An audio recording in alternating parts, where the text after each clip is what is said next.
Bapa di surga, terima kasih untuk kasih setiamu yang selalu setia kepada kami, yang selalu berlimpah kepada kami, yang selalu memberikan kami kelegaan, yang selalu memberikan kami kekuatan sehingga kami tidak perlu lagi takut, tidak perlu lagi gelisah, karena kasih setiamu, kasihmu yang melimpah selalu memenuhi hidup kami. Terima kasih Tuhan, karena Engkaulah yang membawa kami masuk ke tanah perjanjian. Engkaulah yang memimpin kami, membimbing kami untuk masuk ke tanah perjanjian dengan langkah iman, dengan kepastian, tanpa ragu-ragu, tanpa ketakutan, tanpa gelisah sedikit pun. Dan kami bisa menikmati segala berkat yang ada di tanah perjanjian. Dan Engkau menjadikan kami berkat. Engkaulah yang menjadikan kami untuk segala kebaikan-Mu. Segala hormat dan pujian hanya kepadamu Yesus. Di dalam nama-Mu Tuhan Yesus kami berdoa dan mengucap syukur. Amin. Selamat pagi semuanya, saudara-saudara terkasih.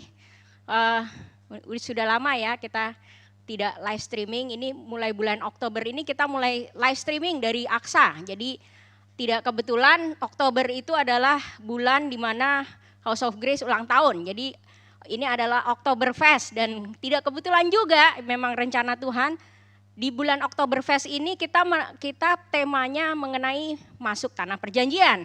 Bukan saja masuk tetapi menikmati kehidupan yang Tuhan berikan di tanah perjanjian. Jadi judul khotbah saya pagi ini adalah langkah iman di tanah perjanjian. Tuhan mau kita semua pada saat kita keluar Mesir tidak tinggal di padang gurun, tetapi masuk ke tanah perjanjian ya. Karena Mesir itu melambangkan suatu kita menerima keselamatan. Tetapi tanah perjanjian itu lebih dari keselamatan. Jadi tanah perjanjian itu adalah kehidupan yang berkelimpahan. Seperti Tuhan bilang, aku datang untuk memberikan hidup yang berkelimpahan. Itu adalah tanah perjanjian, itu adalah kerajaan surga ya. Jadi Tuhan Yesus itu datang ke dunia bukan saja mati untuk menebus dosa kita keluar dari Mesir, tetapi dia juga mau kita menerima kehidupan yang berkelimpahan, kehidupan di kerajaan surga, kehidupan di tanah perjanjian. Tapi sayangnya seperti bangsa Israel, banyak orang Kristen ya, mayoritas orang Kristen itu hidupnya di padang gurun, bahkan sampai akhir hidupnya di padang gurun. Bukan berarti mereka kehilangan keselamatan, tidak, karena mereka sudah keluar dari Mesir. Tetapi mereka tidak menikmati kehidupan yang berkelimpahan.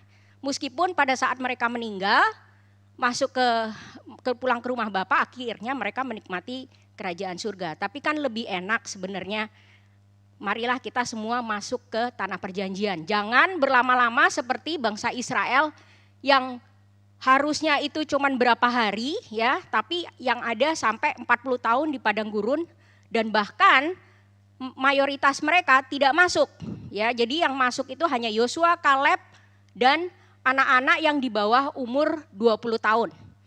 Sedangkan yang sisanya mereka semua mati di padang gurun. Oke, mari kita mulai khotbahnya. Slide berikutnya. Yosua 1, setiap tempat yang diinjak oleh telapak kakimu, kuberikan kepada kamu, seperti yang telah kujanjikan kepada Musa. Tuhan ini menjanjikan kepada bangsa Israel suatu negeri. Ini janjinya itu sudah kepada Abraham, ya. Terus dilanjutkan kepada Musa dan sekarang juga Yosua. Jadi janji Tuhan itu untuk bangsa Israel itu sudah dari turun temurun itu sudah mendengar janji Tuhan. Ya, kalau sayangnya tidak semua menikmatin, tapi Yosua menangkap itu, dia pegang janji Tuhan itu, dia pegang. Dan Tuhan katakan setiap tempat yang diinjak oleh telapak kakimu. Jadi kalau menginjak ke sini, Tuhan akan berikan. Kalau Tuhan injak ke sini, Tuhan akan berikan. Tapi kalau diam saja, ya Tuhan tidak akan bisa berbuat apa-apa. Ya, karena itu adalah kita mau tidak gitu. Kita mau apa tidak menerima kasihnya, menerima berkatnya. Jadi setiap langkah yang diinjak. Di tanah perjanjian itu berkatnya beragam, ya banyak. Kalau pada saat pengintai itu melihat tanah perjanjian banyak susu dan madu. Minggu lalu Pastor Hongki udah jelaskan. Susu dan madu itu apa? Susu itu melambangkan suatu pertumbuhan ya, seperti anak kecil kalau nggak minum susu nggak bisa tumbuh. Makanya susu itu melambangkan pertumbuhan, melambangkan kesuburan, melambangkan sesuatu hal yang tidak pernah habis. Ya, subur. Makanya kenapa di tanah perjanjian itu tanahnya subur. Apapun yang ditanam di tanah perjanjian pasti berbuah dengan banyak, pasti berbuah. Pasti, tidak ada gagal, tapi pasti berbuah. Sedangkan madu itu melambangkan suatu yang manis, ya, madu itu manis. Jadi madu itu melambangkan sukacita, damai sejahtera. Jadi kalau susu dan madu itu benar-benar berkat yang luar biasa. Bukan saja tidak habis, bisa terus-menerus, tetapi juga membuat kita penuh dengan damai sejahtera. Jadi itulah yang ingin Tuhan berikan kepada kita. Namun kalau kita tidak mau melangkah dengan iman, ya, diam saja, itu seperti di padang gurun. Kita nunggu mana? Kita nggak perlu melangkah di padang gurun, ya Tuhan akan memberikan mana seperti itu. Tapi sebenarnya apa yang Tuhan inginkan, keluar dari Mesir, jangan lama-lama di padang gurun, langsung masuk ke tanah perjanjian sehingga kita bisa bukan saja diberkati, tetapi menjadi berkat bagi banyak orang. Itu yang Tuhan inginkan dari kita semua. Oke, slide berikutnya, apa itu melangkah dengan iman ya? Kalau bahasa Indonesianya kurang tepat, karena kalau di Ibrani 11 ayat 1 dikatakan iman adalah dasar dari segala sesuatu yang kita harapkan dan bukti dari segala sesuatu yang tidak kita lihat. Ini bahasa Indonesianya itu adalah iman adalah dasar. Tetapi kalau di semua terjemahan bahasa Inggris di Hebrew 11:1 dikatakan now faith is the certainty of things hoped for, a proof of things not seen. Ya, jadi ada yang sebutnya certainty, ada yang sebutnya assurance. Certainty, assurance itu tuh adalah kepastian. Jadi tingkat kepastiannya tuh tinggi, ya. Jadi tingkat keyakinannya tinggi. Itu adalah iman. Jadi bukan sesuatu yang ragu-ragu. Kalau dasar itu seperti basis ya, cuman atau fondasi. Tetapi kalau certainty atau assurance itu adalah kepastian. Jadi pasti banget deh gitu loh. Jadi artinya iman itu pasti banget deh dari sesuatu yang kita harapkan dan bukti dari segala sesuatu yang tidak kita lihat, ya. Tetapi iman yang seperti ini, iman yang Tuhan maksud di seperti ini, yang pasti itu iman yang bagaimana? Kita hanya bisa melangkah iman dengan kepastian ya, meskipun kita belum lihat, belum bisa melihat hasilnya seperti dibilang segala sesuatu yang tidak kita lihat. Kita tapi sudah pasti, itu pada saat kita di tanah perjanjian. Kita hanya bisa melangkah iman dengan pasti pada saat kita sudah masuk tanah perjanjian. Kalau di padang gurun, ya namanya di padang gurun makanya mereka muter-muter. Mereka penuh ketakutan, penuh gelisah, ribut terus ya. Jadinya mereka nggak bisa melangkah dengan pasti. Tapi kalau bisa sudah masuk ke tanah perjanjian itu kita bisa melangkah dengan pasti ya. Tadi coba di slide berikutnya. Nah, jadi kita tuh hanya bisa melangkah iman dengan kepastian meskipun belum lihat apabila kita sudah berada di tanah perjanjian. Seperti 10 pengintai ya, di kitab Bilangan itu dikatakan 10 pengintai itu mereka ngelihat dari padang gurun ya. Mereka ngelihatnya dari padang gurun, mereka ngelihat oh iya banyak susu dan madu, tapi bangsa yang ada tinggal di situ besar-besar dan kuat-kuat. Nah, kenapa mereka? Ya karena ragu-ragu. Tapi Yosua dan Kaleb dia langsung bilang, ya memang banyak susu dan madu dan Tuhan menjanjikan kepada kita akan memberikan negeri tersebut. Asal kita jangan takut. Ya, jadi kembali lagi, iman yang pasti itu tidak ada ketakutan. Kenapa? Karena bergantung pada kasih Tuhan. Bukan bergantung dengan usaha sendiri. Kalau kita bergantung pada usaha kita, itu iman yang penuh ketakutan, iman yang penuh kegelisahan. Dan sebagian besar orang-orang Kristen itu hidupnya penuh dengan gelisah, ketakutan. Kenapa? Karena mereka tidak berpegang pada kasih Tuhan, berpegang pada dirinya sendiri, berpegang pada kekuatan dirinya sendiri. Dan kalau kita berpegang pada kekuatan diri kita sendiri, nggak bergantung pada kasih Tuhan, kita tidak bisa masuk tanah perjanjian. Karena untuk masuk ke tanah perjanjian hanya perlu satu, kasih Tuhan. Kalau pegang usaha sendiri, pegang agamawi, sampai akhir hayat pun kita tidak akan masuk di tanah perjanjian di bumi seperti di surga. Meskipun akhirnya pada saat kita kembali ke rumah Bapa, kita masuk kerajaan surga. Tapi lebih enak kita menikmati di dunia. Karena seperti yang Tuhan katakan, doa Bapa kami, datanglah kerajaanmu di bumi seperti di surga. Artinya Tuhan mau kita semua untuk masuk ke tanah perjanjian sehingga bisa menikmati kelimpahan, hidup yang berkelimpahan di bumi seperti di surga. Ya. Oke, jadi slide berikutnya, bagaimana supaya kita bisa melangkah iman dengan kepastian di tanah perjanjian. Yosua 1 ayat 9. Bukankah telah kuperintahkan kepadamu, yang pertama ya, masuk tanah perjanjian itu bagaimana? Kuatkan dan teguhkanlah hatimu, janganlah kecut dan tawar hati. Yang kedua, sebab Tuhan Allahmu menyertai engkau kemanapun engkau pergi. Jadi dua hal itu. Ya. Kuatkan teguhkan hatimu, jangan kecut dan tawar hati. Artinya apa? Jangan gelisah, jangan ketakutan, jangan khawatir. Itu bisa terjadi kalau kita mengandalkan kasih Tuhan. Kalau kita mengandalkan diri sendiri, pasti ketakutan, pasti gelisah. Kalau kita mengandalkan jalan agamawi, pasti bingung.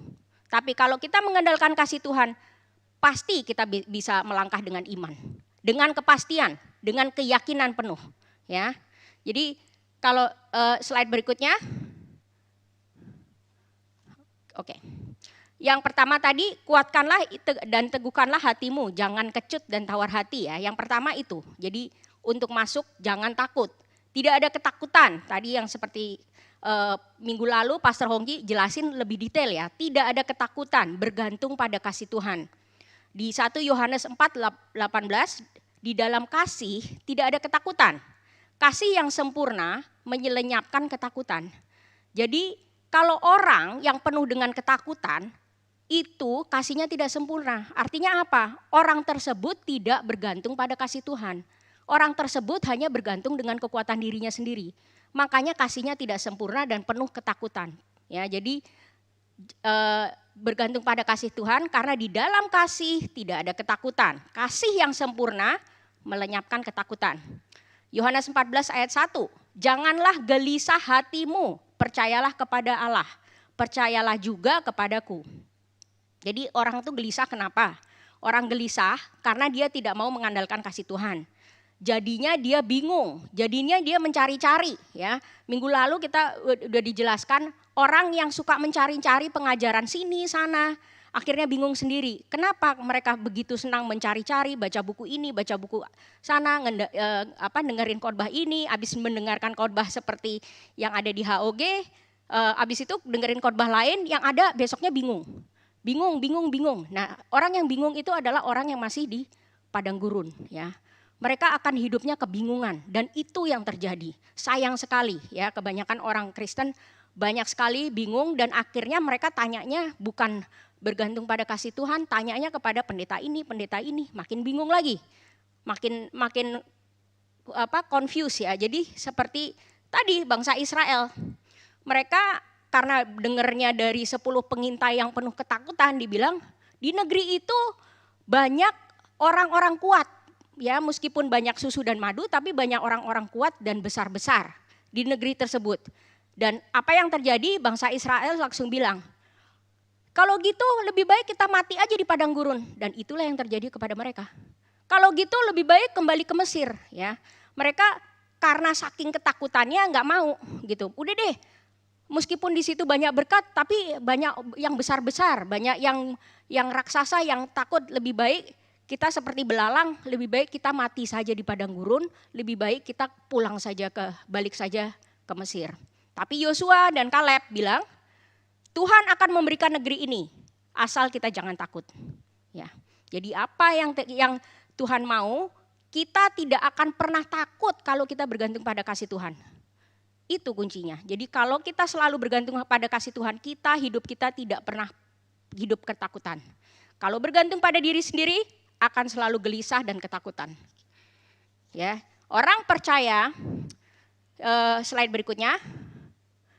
Orang percaya yang masih tinggal di padang gurun, hidupnya pasti punya penuh kesusahan ya, ketakutan dan selalu gelisah, kecut dan tawar hati. Kenapa? Pertama karena mereka selalu pilih jalan agamawi, bergantung dengan Musa.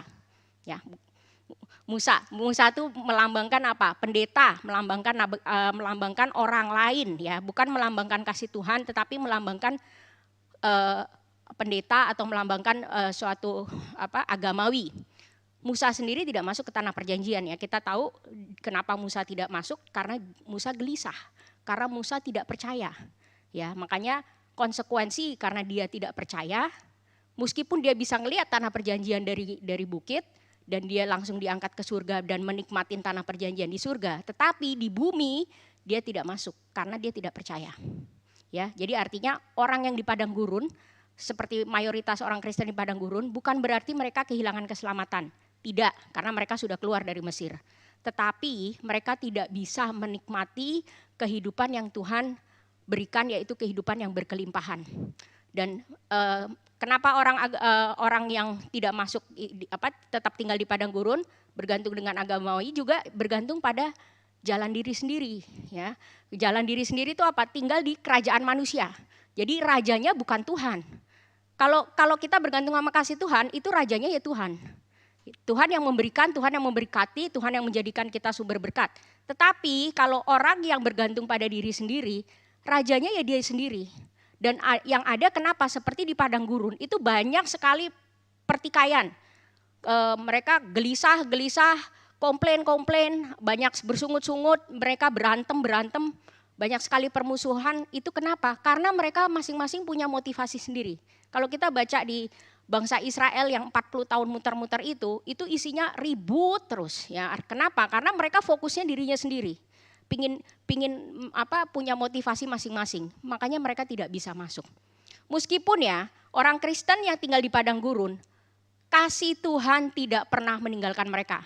Namun karena mereka saking fokusnya pada diri sendiri, orang-orang yang bangsa Israel yang di padang gurun itu, mereka sering mempertanyakan apakah Tuhan masih ada, apakah Tuhan bersama kita. Padahal Tuhan selalu bersama mereka. Tuhan tidak pernah meninggalkan mereka. Kasih karunia Tuhan itu selalu ada untuk setiap masalah. Untuk orang-orang yang masih di padang gurun, punya kesusahan, kasih karunia Tuhan datang. Punya kesusahan lagi, kasih karunia Tuhan datang. Punya kesusahan lagi, pertolongan Tuhan datang. Jadi terus menerus Tuhan akan tetap tolong ya. Tetapi sebenarnya kan Tuhan maunya kita hidupnya berkemenangan ya. Tidak cuman susah lagi pertolongan Tuhan, susah lagi pertolongan Tuhan. Nah, itu yang disebut mana surgawi ya. Jadi mana setiap hari. Jadi pertolongannya itu ada seperti ibaratnya anugerah yang grace is enough ya. Kalau kita bilang grace is enough tuh kebanyakan sebenarnya itu masih di padang gurun. Kenapa? Karena masih pertolongan Tuhan mengharapkan mananya itu datang setiap hari. Susah, mana lagi. Susah, dapat mana lagi. Jadi Tuhan itu tidak pernah meninggalkan. Tapi lebih enak meskipun kasih karunia-Nya berlimpah dan tidak pernah habis di padang gurun, lebih enak tinggal di tanah perjanjian daripada tinggal sampai akhir hidup kita di padang gurun. Ya, jadi untuk Yosua di yang tadi slide berikutnya, Tuhan Allahmu ya, yang pertama jangan gelisah, yang kedua Tuhan Allahmu menyertai engkau kemanapun engkau pergi. Orang yang masuk ke tanah perjanjian tidak akan meragukan penyertaan Tuhan ya. Jadi seperti Yosua, kita bisa masuk, kita bisa mendapatkan negeri ini asal jangan takut. Itu yang dikatakan di Bilangan 14 ayat 9. Kita tidak perlu takut karena Tuhan yang akan menyertai kita. Itu dia pegang janji Tuhan. Kasih setia Tuhan itu ada dan tidak perlu menunggu kasih karunia-Nya karena sudah bersama dengan pribadinya. Artinya apa? Tuhan, kalau kasih karunia itu lebih kepada hadiah ya. Pertolongan Tuhan, ini apa yang Tuhan bisa buat. Tetapi pribadinya adalah Tuhan sendiri. Ya, jadi Tuhan yang ada beserta kita, Tuhan yang menyertai kita. Tidak perlu lagi kita, Tuhan tolong pertolongan-Mu datang, kasih karunia-Nya turun. Tapi yang ada di tanah perjanjian, Tuhan bersama kita selalu. Ya, amin.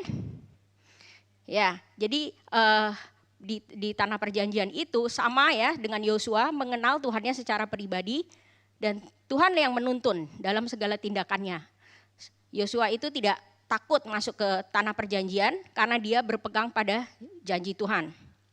Jadi yang ada, makanya yang masuk ke tanah perjanjian hanya Yosua, Kaleb dan anak-anak yang di bawah umur 20 tahun. Karena kalau anak-anak yang di bawah 20 tahun itu nggak banyak, masih imannya itu masih percaya aja lah. Jadi nggak punya motivasi sendiri atau gelisah atau bersungut-sungut ketakutan seperti orang-orang yang sudah dewasa.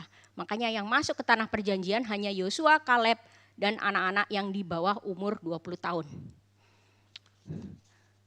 Slide berikutnya. Jadi yang tadi ditekankan bahwa di tanah perjanjian kita bisa melangkah iman dengan pasti ya. Jadi nggak kepastian, artinya tidak ada ketakutan sama sekali. Percaya bahwa Tuhan semuanya, keyakinannya tinggi. Tuhan menyertai kita, langkahnya pasti. Kalau langkahnya yang pasti, kenapa kita bisa melangkah pasti? Karena kita hanya bergantung pada kasih Tuhan. Tidak bergantung pada diri sendiri. Kalau kita bergantung pada diri sendiri, langkahnya pasti ragu-ragu. Langkahnya pasti penuh dengan ketakutan. Langkahnya pasti penuh dengan kegelisahan. Ya. Tapi kalau dengan bergantung kasih Tuhan, langkahnya pasti. Slide berikutnya. Janji Tuhan ya, kenapa si Yosua ini bisa melangkah dengan pasti, kenapa dia berbeda dengan bangsa Israel yang mengatakan negeri ini akan kita berikan. Kenapa? Karena janji Tuhan itu sudah ada, datang terlebih dahulu sebelum bangsa Israel masuk tanah perjanjian. Janji Tuhan itu diberikan pertama kali kepada Abraham. Ya, pada saat itu pun belum Abraham, masih Abram. Tuhan sudah memberikan janjinya. Kejadian 12 ayat 1. Berfirmanlah Tuhan kepada Abram. Berfirmanlah Tuhan kepada Abram, pergilah dari negerimu dan dari sanak saudaramu dan dari rumah bapamu ini ke negeri yang akan kutunjukkan kepadamu. Aku akan membuat engkau menjadi bangsa yang besar dan memberkati engkau serta membuat namamu masyhur dan engkau akan menjadi berkat. Kita lihat tadi di situ bahwa tanah negeri yang Tuhan janjikan kepada bangsa Israel, ya, kepada semua kita pun yang Tuhan mau untuk kita masuk, itu suatu tanah yang membuat kita diberkati, tidak saja diberkati tetapi menjadi berkat. Ya, jadi Tuhan mau orang Kristen bukan cuman Tuhan berkati ini saya penuh kesusahan, kasih karunia turun. Maunya Tuhan, keinginan Tuhan untuk bukan saja kita menjadi berkat, bukan saja kita diberkati, tetapi kita bisa menjadi berkat. Kita bisa menjadi sumber berkat dimanapun Tuhan tempatkan kita. Itulah yang Tuhan kehendaki dari kehidupan kita. Dan yang di ayat ketiganya, aku akan memberkati orang-orang yang memberkati engkau dan mengutuk orang-orang yang mengutuk engkau. Dan olehmu semua kaum di muka bumi akan mendapat berkat. Jadi di tanah perjanjian itu pasti menang. Kenapa? Karena Tuhan bersama kita. Di situ di tanah perjanjian musuh pasti akan selalu kalah, ya, karena mengutuk orang-orang yang mengutuk engkau. Jadi kalau sudah tinggal di tanah perjanjian, siapapun yang memusuhi kita sebenarnya rugi sendiri. Tetapi siapapun yang tidak memusuhi kita itu akan diberkatin. Kalau musuh menjadi musuh, rugi sendiri karena yang berhadapan langsung dengan musuh kita adalah Tuhan. Ya, jadi Tuhan pembelaannya, jadi berkat tanah perjanjian itu luar biasa ya. Jadi bukan saja kita diberkati tetapi menjadi berkat, tetapi juga luar biasanya adalah siapapun negeri yang tadinya memusuhi kita menjadi berkat. Orang yang tadinya memusuhi kita, Tuhan akan mengubahkan menjadi berkat bagi kita. Ya, mereka aja yang akan rugi. Ya, tapi kitanya selalu mendapat pertolongan Tuhan, selalu menang. Makanya kenapa imannya kepasti, gitu. Karena Tuhannya itu selalu hadir bersama kita. Jadi apapun yang dilakukan di tanah perjanjian pasti berhasil. Dan inilah yang disebut kenapa tanah perjanjian itu adalah seperti kerajaan bumi. Kerajaan surga di bumi. Datanglah kerajaanmu di bumi seperti di surga. Inilah tanah perjanjian karena berkatnya melimpah dan menjadikan saudara semua adalah sumber berkat. Slide berikutnya. Setelah masuk ke tanah perjanjian, Yosua bisa melangkah iman ya. Kenapa? Karena tadi dia berpegang pada janji Tuhan. Bukan karena dia dengan usahanya sendiri, bukan seperti dia dengan penuh ketakutan, tapi dia pegang janji. Dia pegang janji yang sudah turun-temurun.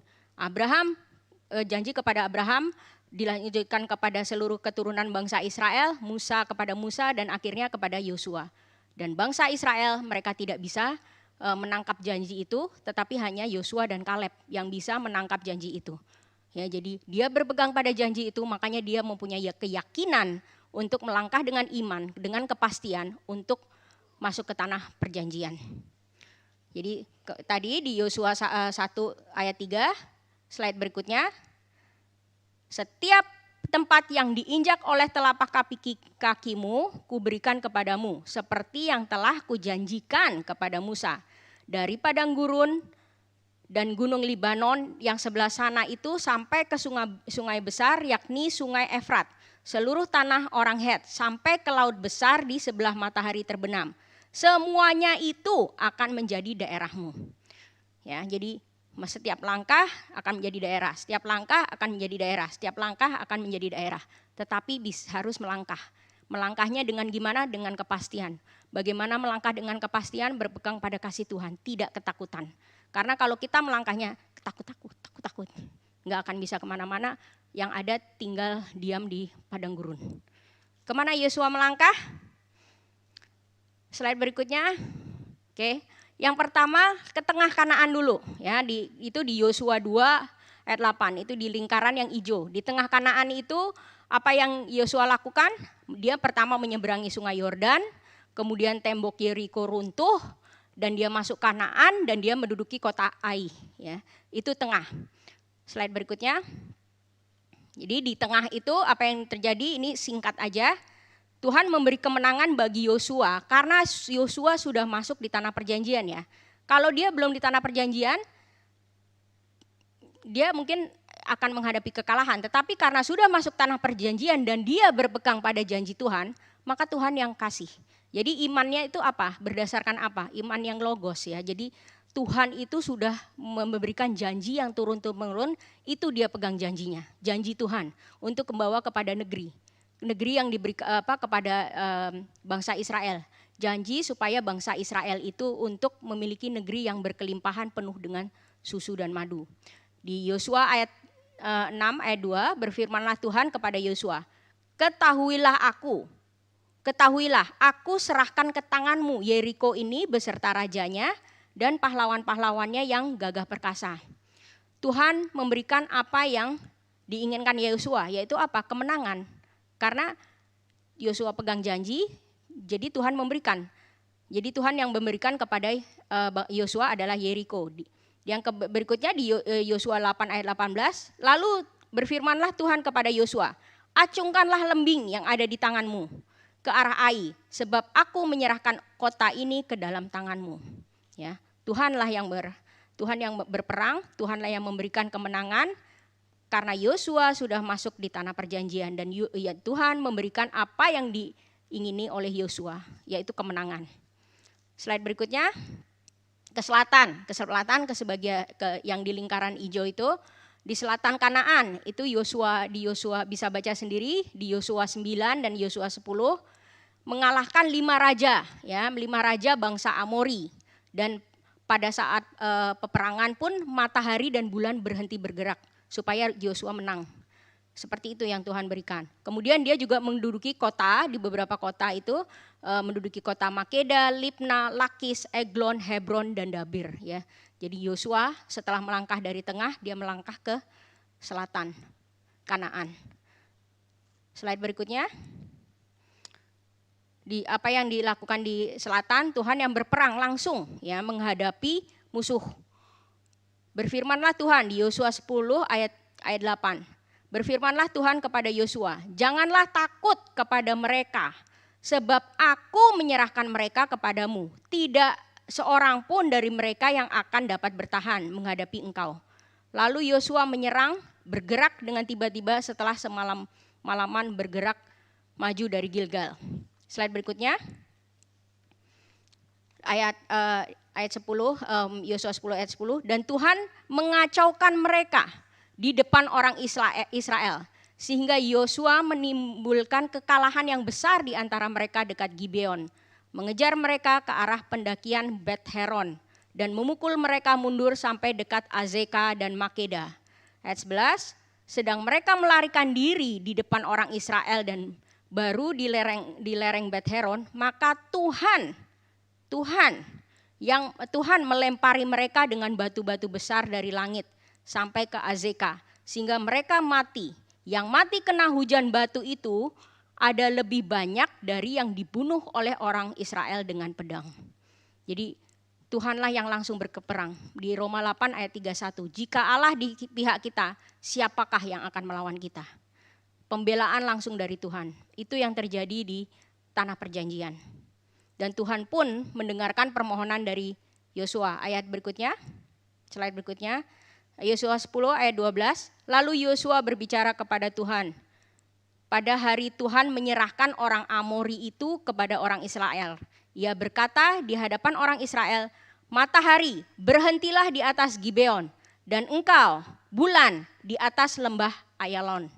Ya, bahkan matahari dan bulan sekalipun bisa berhenti bergerak karena Yosua minta kepada Tuhan. Tuhan mendengarkan permohonan Yosua. Maka berhentilah matahari dan bulan pun tidak bergerak sampai bangsa itu membalaskan dendamnya kepada musuhnya. Bukankah hal ini telah tertulis dalam kitab orang jujur? Matahari tidak bergerak di tengah langit dan lambat-lambat terbenam kira-kira sehari penuh. Keinginan yang mustahil sekalipun Tuhan kabulkan ya. Di slide berikutnya. Di Yosua 10 ayat 14 dikatakan, belum pernah ada hari seperti itu, baik dahulu maupun kemudian, bahwa Tuhan, di slide berikutnya, bahwa Tuhan mendengarkan permohonan seorang manusia secara demikian. Sebab yang berperang untuk orang Israel ialah Tuhan. Jadi Tuhan itu yang melakukan sesuatu hal yang mustahil sekalipun ya. Jadi seperti yang dikatakan, Tuhan mendengarkan permohonan seorang manusia secara demikian karena hal yang sangat mustahil untuk matahari dan bulan sekalipun. Itu yang terjadi kepada Yosua karena dia benar-benar berpegang pada janji Tuhan, berpegang pada kasih Tuhan. Dia tidak dengan usahanya sendiri, dia dengan tidak penuh ketakutan tetapi dengan iman yang pasti. Makanya Tuhan kabulkan. Yosua melangkah ke selatan Kanaan. Tuhan memberikan kemenangan di seluruh daerah tersebut ya. Di Yosua 10 ayat 40, demikianlah Yosua mengalahkan seluruh negeri itu. Pegunungan, tanah Negeb dari daerah bukit dan lereng gunung, beserta semua raja mereka. Tidak seorang pun yang dibiarkannya lolos, tetapi ditumpasnya semua yang bernafas, seperti yang diperintahkan Tuhan Allah Israel. Yosua menewaskan mereka dari Kades Barnea sampai Gaza, juga seluruh tanah Goshen sampai Gibeon. Ini yang Yosua lakukan di selatan Kanaan. Yang terakhir mungkin di utara Kanaan. Jadi Yosua tuh melangkahnya luar biasa ya, langkah imannya dari tengah ke selatan, semuanya di Tuhan berikan, langsung sekarang ke utara. Sekarang ke utara apa yang terjadi? Dia mengalahkan di Yosua 11, mengalahkan raja-raja di sebelah utara Kanaan dekat mata air Merom, menduduki kota Hazor dan membunuh rajanya. Jadi kemenangan di utara Kanaan, singkat saja Yosua 11 ayat 8, lalu Tuhan berkata kepada Yosua, janganlah takut menghadapi mereka, sebab besok kira-kira waktu ini aku menyerahkan mereka mati terbunuh semuanya kepada orang-orang Israel. Kuda mereka haruslah kamu lumpuhkan dan kereta mereka haruslah kamu bakar dengan api. Lalu Yosua dengan seluruh tentaranya mendatangi mereka dengan tiba-tiba dengan dekat mata air Merom dan menyerbu mereka. Dan Tuhan menyerahkan mereka kepada orang Israel. Mereka dikalahkan dan dikejar sampai Sidon Besar dan sampai Misrefot Maim dan sampai lembah Mispa di sebelah timur. Demikianlah mereka dihancurkan sehingga tidak seorang pun dari mereka yang dibiarkan lolos.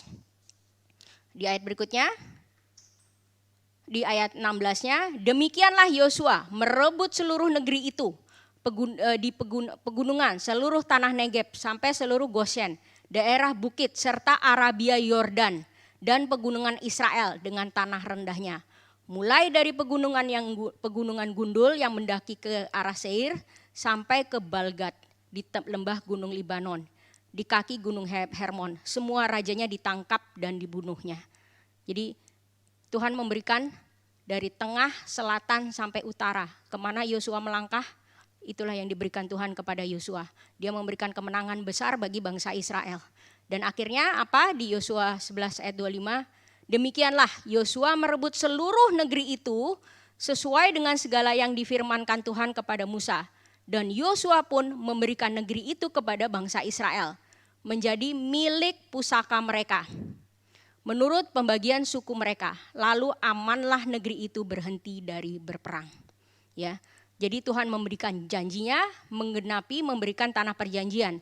Ya, seperti di situ disebutkan tanah pusaka. Tanah pusaka itu adalah warisan ya. Tanah pusaka pusaka itu lebih dari warisan. Kenapa? Karena turun temurun. Ya, jadi terus aja. Jadi mungkin kalau warisan di generasi berikutnya habis, tetapi kalau tanah pusaka itu adalah yang tidak habis, bisa terus diwariskan kepada generasi berikutnya. Tanah pusaka, dan artinya ini apa? Seperti tadi susu, ya, tidak pernah habis, terus menerus sampai air kepada generasi berikutnya. Dan dikatakan lalu amanlah negeri itu berhenti dari berperang, ya. Jadi apa yang terjadi? Damai sejahtera, ada sukacita. Jadi pertama mendapatkan tanah pusaka yang terus menerus, itu adalah susu, dan berhenti perang, damai sejahtera, yaitu adalah seperti madu, sukacita yang penuh, susu dan madu. Itulah yang Tuhan berikan kepada bangsa Israel di tanah perjanjian. Setiap tempat di slide berikutnya, atau negeri yang diinjak Yosua, kemanapun Yosua melangkah, maka Tuhan akan memberikan negeri tersebut kepada Yosua. Negeri yang tadinya musuh bagi Yosua, Tuhan menjadikannya berkat bagi Yosua dan bangsanya. Di tanah perjanjian, ya, kita bisa melangkah iman dengan pasti meskipun banyak kendala, ya, banyak musuh. Di slide berikutnya, kita banyak musuh, namun selalu menang dalam segala hal. Kenapa? Tuhan yang berperang untuk kita di setiap pertempuran. Tuhan yang buka jalan, Tuhan yang punya strategi. Artinya strateginya itu bukan dari diri kita, bukan keinginan kita, tetapi keinginan Tuhan. Orang selalu takut dengan keinginan Tuhan, ya. Dia pikir keinginan Tuhan akan membuat mereka hidupnya susah. Salah. Keinginan Tuhan itu untuk memberkati kita. Keinginan Tuhan untuk kita bisa menjadi berkat. Jadi biarlah Tuhan yang bekerja, bergantung dengan kasih Tuhan, karena keinginan Tuhan itu lebih dari luar biasa, dari apa yang kita bayangkan. Karena Dia itu mau kita hidup yang penuh dengan sukacita kita menjadi penuh, hidup kita diberkati dan bisa menjadi berkat. Kita hanya bergantung pada kasih Tuhan saja. Jadi kita tidak perlu punya strategi, tetapi Tuhanlah yang seperti Tuhan yang memiliki strategi.